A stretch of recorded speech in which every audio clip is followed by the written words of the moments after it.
قال ربكم ادعوني استجب لكم ان الذين يستكبرون عن عبادتي سيدخلون جہنم داخل. تمہارا رب کہتا ہے مجھے پکارو، مجھ سے مانگو، میں تمہیں دوں گا، تمہاری دعا سنوں گا، قبول کروں گا. اور جو بربنائے تکبر مجھ سے نہیں مانگتے وہ جہنم میں داخل ہوں گے ذلیل و خوار.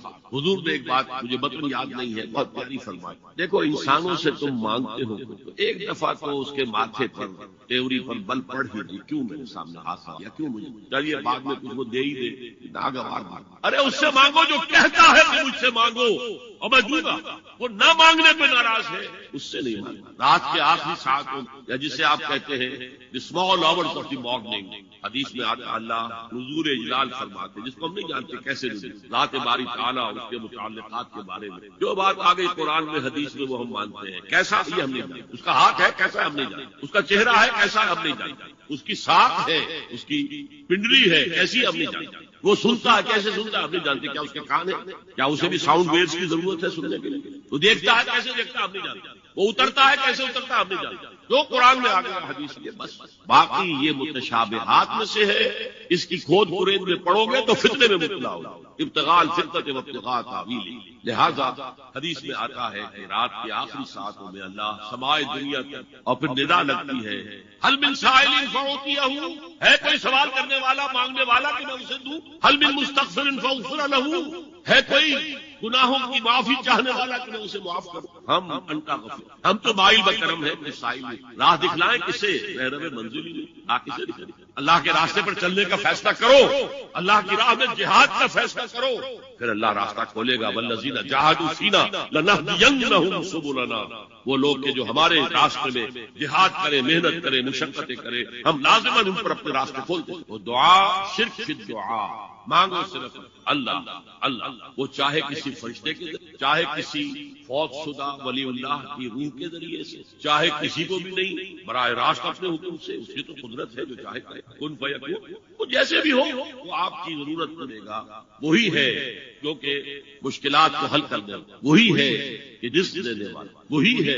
اس خیر کثیر میں تو یہ کہ حوض کوثر وہ بھی اسی میں شامل ہے، لیکن یہ کہ اس پر آپ کو 25-30 قول بولنا. قرآن سب سے بڑا خیر ہے، بہت بڑا خیر ہے. حکمت، ومن یؤت الحکمۃ فقد اوتی خیرا کثیرا، جس کو حکمت اور دانائی دے دی گئی اس کو تو خیر کثیر. تو ہم نے آپ کو وہ سب کچھ عطا کر دیا ہے اور محتاط کے ساتھ عطا کر دیا. جو انسان کی انسانیت کے لیے، اس کے لیے یہ سمجھیے کہ ترا امتیاز فصل لربک، بس اپنے رب کے لیے نماز پڑھ کیجیے اور نہر کیجیے، اونٹ قربان.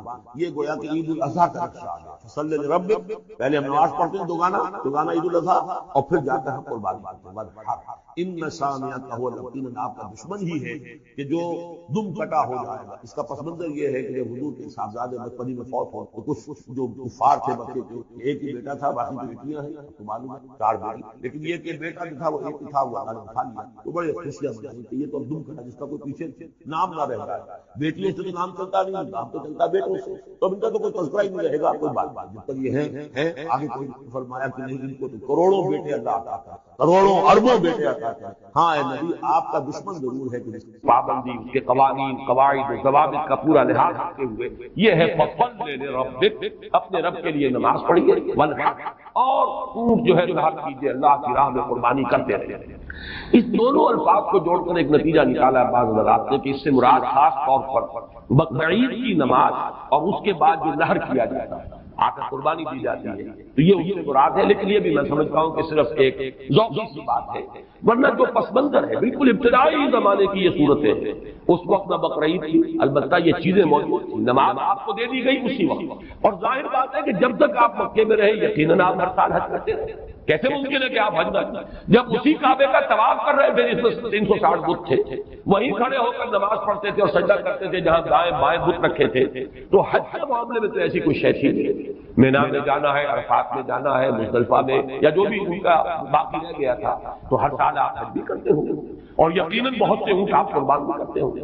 آپ نے حجۃ الوداع میں 100 اونٹ نحر کیے ہیں، جن میں سے 63 اپنے دست مبارک سے نحر فرمایا اور بقیہ 37 حضرت علی نے آپ کی طرف سے 100 اونٹ. تو اس سے اندازہ کیجئے کہ جو ابتدائی دور ہے یہ صورتیں جب نازل ہو رہی اس وقت حضور کی جو ہے مالی حالت بھی بہت اچھی تھی. حضرت خدیجہ متمول ترین خاتون عرب تھی, وہ آپ کے حوالہ عقل میں تھی. اس اعتبار سے یقیناً اس وقت بھی آپ نہر کرتے ہوں گے. اور نہر جیسا کہ میں بیان کر چکا ہوں, اس دور میں غریبوں کو کھانا کھلانا, گوشت کا بانٹ دینا, وہ یہ در حقیقت ان کے ہاں سخاوت کا سب سے بڑا مظہر.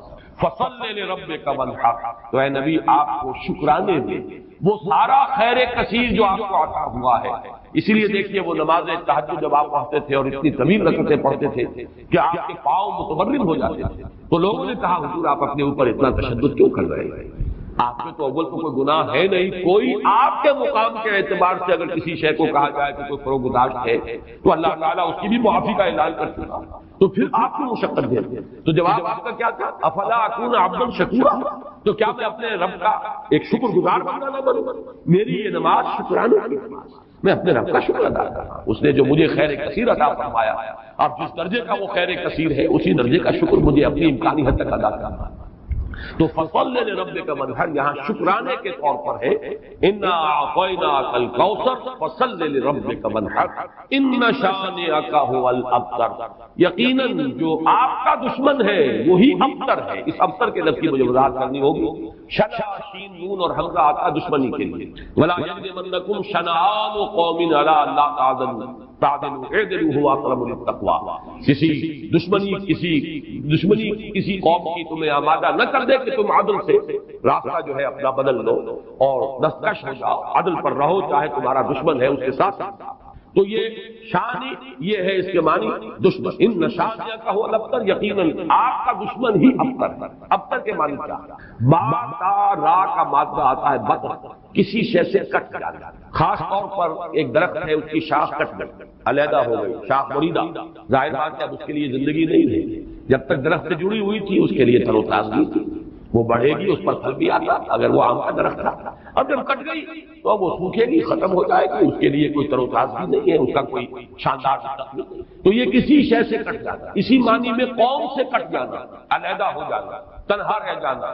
لا تجعلنی فردا, مجھے اکیلا نہ بنا. تو یہ جو آتا ہے کہ میں اکیلا نہ رہ جاؤں, اس کے لیے یہ لفظ آتا ہے. اور پھر جس کا ذکر یا جس کا سلسلہ منقطع ہو جائے, جس کے ہاں اولاد نہ ہو, اب نام کہاں رہے گا, ختم ہو جائے گا. اولاد نہیں ہے وہ بھی ابتر ہے, گویا کہ اس کا ذکر باقی رکھنے والا کوئی نہیں رہا, اس کا نام نہیں رہے گا دنیا میں, اس لیے کہ اولاد نہیں, خاص طور پر اولاد نری نہیں. اسی طریقے سے جس جانور کی, جس چوپائے کی دم کٹی ہوئی ہے اسے ابتر کہتے ہیں, دم کٹا, اس لیے کہ یہاں کوئی شے کٹی ہوئی ہے اس کے جسم سے.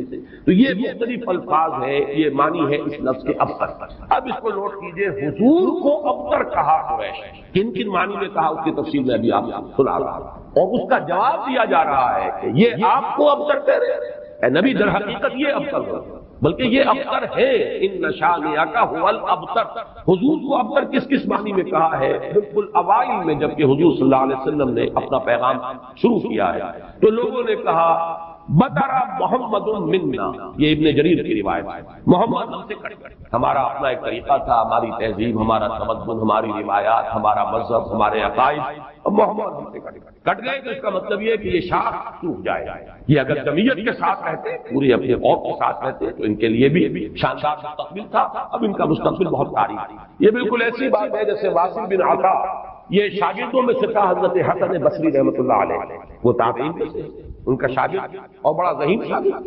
لیکن اس نے مسئلہ تقدیر پر, جبر و قدر پر بحثیں شروع کی. تو جب اس طرح کی باتیں اس نے کہی کہ جو اہل سنت کے شایان شان نہیں, تو پھر حضرت حسن بصری نے اسے اپنے درس سے نکال دیا اور کہا کہ اعتزل عنا, یہ ہم سے علیحدہ ہو گیا. اب اس کا ذات علیحدہ ہے, اس کا ہم سے کوئی تعلق نہیں. اسی اعتزل عنا سے اعتزال کا مذہب بنا ہے, اور معتزلہ کہلاتے علیحدہ ہو جانے والے لوگ. تو اسی طریقے سے قوم کا پہلا ریئیکشن یہ تھا حضور صلی اللہ علیہ وسلم کے بارے میں کہ بطا محمد منا, محمد ہم سے کٹ گئے صلی اللہ علیہ وسلم. اسی طریقے سے ایک مرتبہ قریش کی بڑی کوئی چوپال کے اندر ان کی بڑی مجلس تھی, اور کعب بن اشرف جو ہے وہ آیا ہوا تھا یہودی مدینہ منورہ سے. اس وقت تک تو یثرب تھا, ابھی کہاں مدینہ منورہ, اس وقت تک تو یثرب ایک بستی تھی, اس کا نام وہ تو حضور ہجرت فرما کر گئے تو پھر وہ مدینۃ النبی اور المدینۃ المنورہ بنا ہے۔ تو وہاں لوگوں نے کہا حضور کا ذکر کیا، اس نے پوچھا ہوگا کہ سنا ہے آپ کے یہاں کوئی ہے جس نے نبوت کا دعویٰ کیا ہے؟ تو الفاظ نقل کیے ہیں بزار نے حضرت ابن عباس رضی اللہ تعالی عنہما، الا تری الی ھذا الصبی المنبت، دیکھتے ہیں ذرا، الا تری، یہ وہی ارایت الذی، یہ ان کے یہاں تعجب کی بات ہوتی ہے، ذرا دیکھو تعجب بھی تحقیر بھی، یہ ہمارا ایک بچہ ہے۔ اب دیکھیے بچہ کہہ رہے ہیں، حضور اس کو 42-43 سال کے ہوں گے، لیکن یہ انداز حقارت ہے، یہ تحقیر۔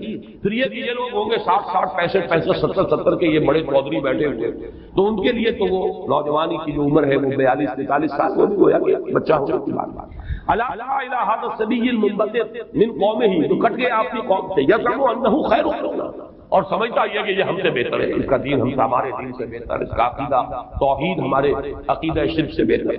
وَنَحْنُ أَهْلُ الْحَجِيجِ وَأَهْلُ الصَّدَانَةِ وَأَهْلُ السِّقَايَةِ، حالانکہ ہم حاجیوں کا بندوبست کرنے والی قوم ہیں، ان کی میزبانی کرتے ہیں، انہیں پانی پلاتے ہیں۔ یہ جب الفاظ میں پڑھ رہا تھا آج تو مجھے وہ آیت یاد آئی سورہ توبہ کی، جعلتم سقایۃ الحاج وعمارۃ المسجد الحرام کمن آمن باللہ والیوم الآخر وجاہد فی سبیل اللہ، اللہ پر ایمان لانا، یوم آخر پر ایمان لانا اور جہاد کرنا، یہ ہے اصل اعمال۔ یہ حاجیوں کی کوئی خدمت کر لی، پانی پلا لیا، تم نے اس کو بڑی اونچی نیکی سمجھا ہوا ہے۔ تو یہ بھی منبدر اس شخص کو کہیں گے جو کٹ گیا۔ سب سے زیادہ تلخ انداز میں جو بات کہی گئی حضور کے بارے میں، اور اب تک کا لفظ آپ کے بارے میں استعمال ہوا، اور یہ سمجھیے کہ یہ بھی دنات اور پستی کی انتہا تھی۔ حضور کے دوسرے صاحبزادے حضرت عبداللہ کا جب انتقال ہوا، یہ ذرا نافلہ تعلق کے درجے میں نوٹ کر لیجئے کہ حضور کی صاحبزادیاں اور آپ کو 2 بیٹے، 4 بیٹیاں اللہ نے حضرت خدیجہ کے بطن سے عطا فرمائیں۔ آپ کی کسی اور زوجہ سے اولاد نہیں، صرف ایک کنیز ماریہ قبطیہ کے بطن سے حضرت ابراہیم، اور وہ مدنی دور کا آخری زمانہ ہے جبکہ آپ کو وہ اللہ نے بیٹا عطا فرمایا، وہ بھی کم سنی کے اندر فوت، حضرت ابراہیم۔ تو یہ جو ترتیب ہے حضور کی اولاد میں، سب سے بڑے تھے قاسم، اسی لیے ابو القاسم آپ کی کلید، اس کے بعد حضرت زینب، اس کے بعد عبداللہ، حضرت عبداللہ حضور کے دوسرے بیٹے، اور پھر 3 بیٹیاں ام کلثوم اور فاطمہ اور رقیہ رضی اللہ تعالی عنہم وعنہن، ان سب سے اللہ تعالی راضی ہو۔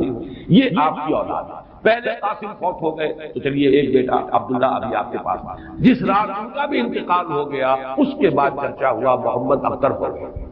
چنانچہ سب سے زیادہ کمینگی کا مظاہرہ جو ہے ابو لہب نے کیا، پڑوسی تھا حضور کا۔ اب بھی آپ جہاں جاتے ہیں تو حضور کا گھر اور اس کے ساتھ ہی وہ ابو لہب کا گھر جو ہے اس کے اب تو نشان باقی رہ گئے، صرف باقی اب تو ختم ہوا، بڑے بڑے محل بن گئے ہیں ان کے آس پاس، بڑی عمارتیں بن گئی۔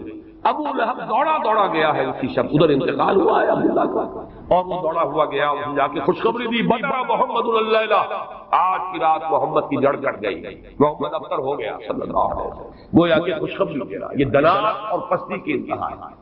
اس کو نوٹ کر لیجئے کہ اب آگے چل کر سورۃ اللہب دور نہیں رہی، شاید اگلے ہی درس میں ہم 3 صورتیں پڑھیں گے، سورہ کافرون، سورہ لہب اور سورۃ النصر۔ آج جیسے 2 پڑھ رہے ہیں، پچھلے درس میں بھی 2 صورتیں پڑھی تھی، اگلے درس میں 3 صورتیں پڑھیں گے انشاءاللہ۔ بدترین انسان، ارذل خلائق جو تھا حضور کے دشمنوں میں، وہ ابو لہب ہے، قریب ترین عزیز، حضور کا سگا چچا، لیکن یہ کہ بدترین دشمن، اور دشمن بھی دشمن میں فرق، خدا پنج انگوش یکساں نہ کر، نہ ہر زن نسل و نہ ہر مرد، خدا پنج انگوش یکساں نہ کر۔ آپ کے موافقین اور مومنین بھی برابر ہیں، کہاں حضرت ابو بکر رضی اللہ تعالی عنہ، کہاں اس دور کے کوئی عام صاحب، پھر آپ کے دشمن بھی برابر ہیں۔ تو بدترین دشمن یہ ابو لہب ہے، اور اندازہ کیجئے اس کی دنات کا کہ بدأ محمد اللیلہ، آج کی رات محمد کی جڑ کٹ گئی، ابتر ہو گئے محمد۔ یہی لفظ کہے تھے پھر عاص ابن وائل سہمی، جو آپ کے دشمنوں میں سے، مخالفین میں سے بہت بڑا چودھری تھا، ان محمد الابتر، اب تو محمد ابتر ہو گئے، ان کی جڑ کٹ گئی، لا لہ یقوم مقامہ بعدہ، ان کا کوئی بیٹا رہا ہی نہیں کہ جو ان کی جگہ، ان کے مقام پر، ان کی جگہ پر کھڑا ہو، جانشین بنے، ان کے مشن کو آگے لے کر چلے۔ فإذا مات انقطع ذکرہ، جب محمد اب فوت ہو جائیں گے تو ان کا ذکر بھی منقطع ہو جائے گا۔ یہ وہ ابتر کا مفہوم جس کا تقابل ہم کریں گے، انا رفعنا لک ذکرک، وہ کہہ رہے تھے کہ ذکر منقطع ہو جائے گا، اور سورۃ الانشراح میں اللہ کی طرف سے نوید آئی، ورفعنا لک ذکرک، ہم نے تو آپ کا ذکر بہت بلند کر دیا۔ تو یہ ہے ان شانئک هو الابتر، اے نبی آپ ابتر نہیں ہوں گے، آپ کو تو ہم نے خیر کثیر عطا فرمایا، آپ کا ذکر بلند کیا، آپ کی مانوی اولاد، آپ کی امت، کتنے بڑے بڑے اولیاء اللہ، صوفیاء، اہل اللہ، اتقیاء، صلحاء، مجددین، علماء، جن کے بارے میں علماء امتی کا انبیاء بنی اسرائیل، وہ سب آپ کی مانوی اولاد۔ پھر آپ کی صاحب دادی حضرت فاطمہ سے جو اولاد چلے گی، اس کا جو مقام و مرتبہ دنیا میں ہوگا، تو آپ ابتر نہیں ہے معاذ اللہ۔ جیسے سورہ نون کے شروع میں فرمایا نون والقلم وما یسطرون ما انت بنعمت ربک بمجنون، اور اسی دنوں کے بعد دیکھ لیں گے کہ کون مجنون تھا، محمد مجنون تھے معاذ اللہ، یا ابو جہل مجنون تھا اور پاگل ہو گیا تھا، اس کی مت ماری گئی تھی۔ فَسَتَنظُرُ وَيَنظُرُونَ بِأَيِّكُمُ الْمَفْتُونُ، یہ میں بھول رہا ہوں آیت، آپ بھی دیکھ لیں گے اور یہ بھی دیکھ لیں گے کہ کون تھا جس کو جو کہ بچل گیا تھا اور جس کی مت ماری گئی تھی۔ اسی طرح یہاں فرمایا ان شانئک هو الابتر۔ درس تو مکمل ہوا، اب ذرا بعض ضمیمیں ہیں، ان کو آج ان کے آئندہ کے درس سے بھی تعلق ہے، اور جیسے میں نے مولانا فراہی رحمۃ اللہ علیہ کے بارے میں اپنے پچھلے درس میں کچھ عرض کیا تھا کہ اگرچہ ان کا بہت اونچا مقام ہے میری نگاہ میں، لیکن وہ سائنٹیفک نیشنلزم سر سید کی صحبت کی وجہ سے اور ان کے زیر اثر آنے کی وجہ سے کسی نہ کسی درجے میں متاثر ہو گئے تھے، جو سورہ فیل میں انہوں نے تمام جو مفسرین اور تمام معصور جو تفسیر ہے ان کو چھوڑ کر ایک علیحدہ رائے اختیار کی۔ اسی طرح چند باتیں آج میں کرنا چاہتا ہوں۔ ایک تو یہ جو صورتیں اس وقت ہم پڑھ رہے ہیں، ان میں سے تقریباً تمام صورتوں کے بارے میں مکی اور مدنی ہونے کا اختلاف موجود ہے، حالانکہ اکثر و بیشتر کے نزدیک اجماع امت اور اجماع مفسرین کے نزدیک یہ ساری صورتیں جو ابھی تک ہم نے پڑھی ہیں یہ مکی ہے، لیکن مدنی کی روایات بھی موجود ہیں۔ خاص طور پر اس سورہ مبارکہ کے بارے میں تو ایک ایسی روایت ہے جو مسلم شریف میں بھی ہے، مسند احمد میں بھی ہے، سنن ابی داؤد میں بھی ہے، سنن نسائی میں بھی ہے، اور حضرت انس رضی اللہ تعالی عنہ سے مروی۔ حضرت انس حضور کے خاص میں خاص رہے مدنی دور میں، اب ظاہر بات ہے وہ واقعہ بیان کر رہے ہیں۔ وہ کہتے ہیں کہ ایک روز حضور ہمارے مابین تشریف فرما تھے اور کچھ گفتگو ہو رہی تھی، اچانک کچھ آپ کو ایک خاص خون کسی کیفیت آپ پر طاری ہوئی، یعنی آپ نے آنکھیں بند کی اور اس کے بعد آپ نے آنکھیں کھولی تو آپ کے چہرے پر مسکراہٹ تھی، تبسم تھا۔ آپ نے پوچھا کس بات پر؟ آپ نے فرمایا کہ مجھ پر سورت نازل ہوئی ہے، اور پھر بسم اللہ پڑھ کر آپ نے انا اعطیناک الکوثر فصل لربک وانحر ان شانئک هو الابتر، یہ سورہ مبارکہ سنی۔ اب یہ روایت اتنی قوی ہے کہ اس کی بنا پر کچھ حضرات کی رائے ہے، اکرمہ اور مجاہد اور قتادہ، اور اس کو امام مسلم نے بھی تسلیم کیا، اور خالد خان میں امام سیوطی نے بھی اسے مدنی صورت قرار دیا، جبکہ حضرت ابن مردویہ سے یہ مروی ہے کہ ابن عباس، عائشہ اور ابن زبیر رضی اللہ تعالی عنہم یہ سب کے سب اسے مکی قرار دیا، اور جمہور مفسرین نے اسے مکی قرار دیا۔ میں نے خاص طور پر آج بات اس لیے بیان کی ہے کہ ان چھوٹی صورتوں کے بارے میں اکثر و بیشتر کے بارے میں اختلاف ہے، نمبر ایک۔ نمبر دو یہ کہ اصل میں اس میں جو تعبیر ہو جاتی اور بہت سی صورتوں کے بارے میں کہا گیا یہ 2 دفعہ نازل ہوئی، سورہ اخلاص مکے میں بھی نازل ہوئی، مدینے میں بھی نازل ہوئی، فلاں سورت مکے میں بھی نازل ہوئی، مدینے میں بھی نازل ہوئی۔ یہ دو دفعہ کے نزول کا مطلب کیا ہے؟ ہوتا یہ تھا کہ قرآن مجید ظاہر بات ہے کہ اس طریقے سے مصحف کی شکل میں تو موجود تھا ہی نہیں، کسی کچھ صورتیں یاد ہیں، کسی کو کچھ صورتیں یاد ہیں، ابھی پورا قرآن نازل بھی نہیں ہوا۔ یہ تو یوں سمجھیے کہ مدنی کے دور کے بھی انتہا پر جا کر پورا قرآن پڑھے، تو وہ اتنا چرچا نہیں تھا لوگوں کے مابین، اور وہ صورتیں کہ جو مکی دور میں نازل ہوئی تھی، جب وہ حالات و واقعات ایسے ہوتے تھے مدنی دور میں بھی کہ جن پر ان صورتوں کے مضامین کا انتباہ ہوتا تھا، تو حضور اس وقت سے پڑھتے تھے تو لوگ یہ سمجھتے تھے یہ ابھی نازل ہوئی، حالانکہ وہ اصل میں مکی کے دور میں نازل ہو چکی۔ لیکن یہ کہ جیسے کہ انتباہ ایسا ہو جاتا ہے، وہ واقعہ بہت ہی مشہور ہے کہ سورہ آل عمران میں وہ آیت موجود ہے وما محمد الا رسول قد خلت من قبلہ الرسل افإن مات أو قتل انقلبتم على أعقابكم۔ لیکن جب حضور کا انتقال ہوا ہے اور حضرت عمر پر ایک جذباتی کیفیت طاری ہوئی اور تلوار اس طرح بیٹھ گئے کہ جو کہے گا کہ محمد کا انتقال ہو گیا اس کی گردن اڑا دوں، پھر حضرت ابو بکر آئے، سیدھے گئے حجرہ عائشہ، حضرت عائشہ ان کی اپنی صاحبزادی ہے، وہاں تو کوئی حجاب نہیں، پردہ نہیں، حضور کا جسد مبارک وہاں تھا اور چادر پڑی ہوئی تھی اوپر، چادر ہٹائی ماتھا پیشانی پر، پیشانی مبارک پر بوسہ دیا۔ آپ نے وہاں الفاظ بھی کہے کہ اللہ آپ پر 2 موتیں جمع نہیں کہے گا، بس یہ موت تھی جو آ گئی، اب تو حیات ہی حیات اور حیات طیبہ ہے۔ باہر آ کر اب آپ نے خطبہ دیا من کان یعبد محمدا فإن محمدا قد مات ومن کان یعبد اللہ فإن اللہ حی لا یموت۔ جو کوئی محمد کو پوچھتا تھا وہ سن لے کہ محمد کا انتقال ہو گیا۔ اور جو کوئی پجاری تھا اللہ کا، پوجنے والا اللہ کو، وہ جان لے کہ اللہ تو زندہ ہے جس پر کبھی موت کاری نہیں ہوئی۔ پھر آیت پڑھی وما محمد الا رسول قد خلت من قبلہ الرسل۔ حضرت عمر فرماتے ہیں مجھے ایسے محسوس ہوا جیسے یہ آیت کسی وقت نازل ہوئی۔ یہ جو کیفیت ہوتی ہے کہ آیات کا جب مضامین کے اعتبار سے انتباہ ہوتا تھا مدنی دور کے مختلف واقعات پر، تو صحابہ یہ سمجھ لیتے تھے بات کہ شاید یہ صورت ابھی نازل ہوئی ہے، حالانکہ وہ صورت مکی دور کی نازل شدہ صورتوں میں سے۔ یہ میں نے خاص طور پر آج یہ ضمیمہ اپنے درس کا اس لیے بیان کر دیا ہے کہ اگلے درس میں ایک بڑی اہم بحث آئے گی سورۃ النصر کے زمانہ نزول کے بارے میں۔ میری رائے کیونکہ اس کے بارے میں نے کافی غور و خوض کیا ہے، اور جس رائے پر میرا دل ٹھکا ہے وہ عام جو تفاسیر میں رائے ہے اس سے مختلف ہے، اس لیے میں نے یہ پورا مضمون آج تمہیداً بیان کر دیا کہ خود اس سورہ مبارکہ کے بارے میں مسند احمد ابن حنبل، صحیح مسلم اور سنن ابی داؤد اور سنن نسائی کی روایت کے برعکس جمہور مفسرین نے، ان کے نزدیک اس روایت کی روح سے یہ مدنی ہے، لیکن جمہور مفسرین نے اس کو مکی قرار۔ تو گویا کہ اس میں رائے قائم کرنے کا موقع ہے، امکان ہے، اور انسان جو ہے مضمون کی دلالت کے اعتبار سے مضمون کیا ہے سورت کا کوئی نہ کوئی رائے قائم کر سکتا ہے۔ اب دوسری بات میں کر رہا ہوں، آج میں نے تذکرہ کیا تھا اور وہ میں نے جیسے کہ پچھلی مرتبہ عرض کیا تھا، اب یہ مصحف کا درس، قرآن مجید کا درس مسلسل اب ختم ہوا چاہتا ہے۔ میں سمجھتا ہوں کہ 2 نہیں تو میکسیمم 3 نشستوں میں ہم پہنچ جائیں گے اختتام۔ تو چند باتیں میں اپنے اس درس میں ریکارڈ کرا رہا ہوں تاکہ کچھ پتہ نہیں دوبارہ پھر یہ کہیں درس جو ہے شروع ہو تو زندگی میں کتنی مہلت ملے، کہاں تک میں پہنچ پاؤں۔ تو چند باتیں جو ہیں وہ افادہ عام کے لیے میں چاہتا ہوں کہ ابھی وہ نوٹ ہو جائیں، رجسٹرڈ ہو جائیں اور وہ ریکارڈ ہو۔ اور چونکہ میں نے اپنی 4 سورسز قرار دی، علامہ اقبال، ڈاکٹر رفیع الدین ایک سورس، لیکن وہ کوئی مفسرین میں سے ہے ہی نہیں، ایک فکر ہے، ان کا سوچ ہے، تعبیر کی ہے انہوں نے۔ علامہ اقبال کو میں اس دور کا سب سے بڑا ترجمان القرآن مانتا ہوں۔ عظمت قرآن کا جتنا انکشاف اس شخص پر ہوا میرے نزدیک کسی دوسرے شخص پر نہیں۔ یہ میرا وہ قول ہے جس کو میں کھلا کہتا ہوں بغیر بلا خوف تردید کے۔ لیکن بہر مفسر نہیں، میں نہ عارف، نہ مجدد، نہ محدث، نہ فقیہ۔ اور دوسرا جو ہے وہ شیخین، شیخ الہند، شیخ الاسلام۔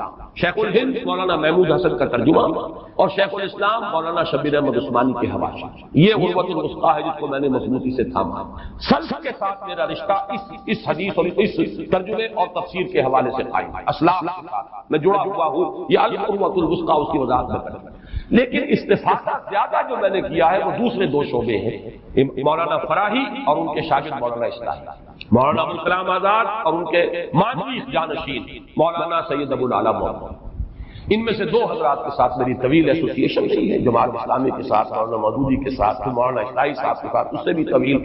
اس پہلو سے میں ان دونوں کے مابین جو بھی کوئی ربط و تعلق ہے یا جہاں جہاں مجھے اختلاف ہوتا ہے میں اس کو خاص طور پر بیان کر دیتا ہوں، وہ کسی قد کی وجہ سے نہیں ہے، بلکہ اس لیے کہ چونکہ میں نے ان سے بہت کچھ فیض حاصل کیا، لہٰذا جہاں مجھے ان کی کسی رائے سے اختلاف ہے اسے میں نوٹ کروا دوں تاکہ وہاں میری رائے جو ہے یہ نہ سمجھی جائے کہ میری رائے بھی وہی ہے جو مولانا مودودی کی ہے یا مولانا اصلاحی کی۔ بہرحال اس وقت جو بات مجھے نوٹ کرانی ہے وہ یہ ہے، کیونکہ میں نے آج کہا تھا کہ تفسیر سورہ کوثر کا جب میں نے تقابلی مطالعہ کیا مولانا اصلاحی صاحب نے تو کچھ بھی نہیں لکھا اور کوئی اس پر محنت نہیں، کوئی حق ادا نہیں۔ مولانا فرائی کی کچھ چیزیں نقل کی جیسے سورہ فیل میں نقل کی ہیں، اسی طریقے سے سورہ کوثر میں نقل کی، لیکن یہ کہ مولانا مودودی نے تفہیم میں واقعہ یہ کہ حق بڑی محنت ساری معلومات جمع کی۔ البتہ ان دونوں میں جو ایک فرق و تفاوت ہے اس کے اعتبار سے 2 پوائنٹ نوٹ کر لیں۔ مجھ سے بہت سے لوگ مشورہ مانگتے ہیں کہ آپ کون سی تفسیر ریکمنڈ کرتے ہیں، تو میں ہمیشہ یہ کہا کرتا ہوں کہ مولانا مودودی کی تفہیم اگر صرف آپ پڑھتے ہیں تو حواشی جو ہے شیخ الہند کے اور شیخ الاسلام کا ترجمہ اور حواشی وہ ضرور شامل کریں۔ اگر تدبر قرآن پڑھتے ہیں تو اس کے ساتھ بھی اس کو ضرور شامل کریں۔ اس کی کیا وجہ ہے؟ یہ دونوں تفسیریں چاہے تفہیم القرآن ہو چاہے تدبر قرآن ہو، دین کا جو باطنی پہلو ہے، تصوف کی جو چاشنی ہے، اس سے یہ دونوں تفسیریں بالکل خالی ہیں۔ قائل جب قائل نہیں تو ادھر ان کی توجہ نہیں ہوئی، ان حقائق پر نگاہ نہیں گئی۔ موتی ہیں بکھرے ہوئے ہیں، لیکن یہ کہ آپ کی توجہ نہیں ہے، آپ کو نظر نہیں آنے کہ موتی بکھرے ہوئے ہیں۔ مولانا مودودی کا بھی وہ مزاج نہیں، مولانا اصلاحی صاحب کا بھی وہ مزاج نہیں، بلکہ مولانا اصلاحی صاحب زیادہ ہی سخت۔ اس اعتبار سے ان دونوں کی تفسیروں کے اندر یہ پہلو جو ہے، ایک پہلو بہت ہی یہ سمجھیے کہ یعنی نظر انداز ہو گیا ہے، اس پہلو سے وہاں بڑی کمی ہے۔ اس کمی کو پورا کرنے کے لیے حرفی پہلو تفہیم القرآن میں، تدبر قرآن مجید کے اپنے اسالیب، زبان کی بحث ادب کے حوالے سے، اور نظم القرآن، قرآن کا نظم، سورتوں کا آیات کا، یہ مولانا اصلاحی صاحب کا خاصہ ہے۔ لیکن دونوں چونکہ اس سے خالی ہے، مانوی اور وہ جو روحانی مباحث ہے، تصوف کے موضوعات ہیں، لہذا اس کو تو شامل کرنا چاہیے ہر صورت، یعنی وہ دعا یاد کرنی چاہیے، اللہم انی استخیرک بعلمک، اے اللہ میں تیرے علم سے خیر چاہتا، یعنی جو تیرے علم میں خیر ہو وہ میں چاہتا۔ میری نگاہ تو دھوکہ کھا سکتی ہے کہ میں کسی شر کو خیر سمجھ بیٹھا، اللہم انی استخیرک بعلمک واستقدرک بقدرتک، اور تیری ہی قدرت سے میں بھی کچھ قدرت مستعار مانگنا چاہتا ہوں، میرے اندر کوئی طاقت نہیں ہے الا یہ کہ تو ہی عطا کرے۔ اللہم انی استخیرک بعلمک واستقدرک بقدرتک واسألک من فضلک العظیم، اور تجھ سے تیرے بہت بڑے فضل کا سوال ہے۔ اے اللہ، یہ اصل میں استخارہ ہوتا کس بات پر ہے کہ آپ کوئی کام کرنا چاہتے ہیں، اب آپ کو پتہ نہیں آپ کے لیے اچھا ہے یا غلط ہے، تو اس کو ذہن میں رکھ کے پھر کہیں اللہم ان کنت تعلم ان ھذا الامر خیر لی فی دینی و معاشی و عاقبت امری، اے اللہ اگر یہ کام جو میں کرنے چلا ہوں تیرے علم کے مطابق میرے لیے خیر ہے، دنیا میں بھی آخرت میں بھی اور نتیجے کے اعتبار، فقدرہ لی، تو اس کام کو میرے لیے میسر کر دے کہ وہ کام میرا پورا ہوا، فقدرہ لی وبارک لی فی، میرے لیے اس میں برکت پیدا کر اور مجھے اس پر راضی کر دے، ارزقنی بھی۔ وَإِن كُنتَ تَعْلَمُ أَنَّ هَذَا الْأَمْرَ شَرٌّ لِّي فِي دِينِي وَمَعَاشِي وَعَاقِبَةِ أَمْرِي فَاصْرِفْهُ عَنِّي وَاصْرِفْنِي عَنْهُ، اور اگر تیرے علم میں یہ ہے کہ یہ کام میرے لیے شر ہے تو اسے مجھ سے دور کر دے، مجھے اس سے۔ یہ ہے اصل استخارہ مضمون۔ ہمارے ہاں عام طور پر جو استخارے کی شکل رائج ہے وہ بعد میں بزرگوں نے اس کی شکلیں معین کی ہیں کہ رات کو سونے سے قبل ایک دعا بھی یہ مانگی جائے، 2 رکعت پڑھی جائے، 2 رکعتوں کے بعد یہ دعا مانگی جائے، پھر سو جائے تو کوئی نہ کوئی اشارہ جو ہے خواب میں مل جائے، لیکن یہ چیز حضور سے ثابت نہیں، نہ صحابہ سے۔ بہرحال اس استخارے کی اصل روح ہے اللہ سے خیر طلب کرنا، کہ میں جو کچھ سوچ رہا ہوں میں نے سوچا ہے لیکن میری عقل محدود ہے، میں حقیقت تک نہیں پہنچ سکتا، تیرا علم کامل ہے تو تو فیصلہ کر دے، اگر یہ کام میرے لیے صحیح ہے تو یہ پورا کروا دے، اگر یہ غلط ہے تو مجھ سے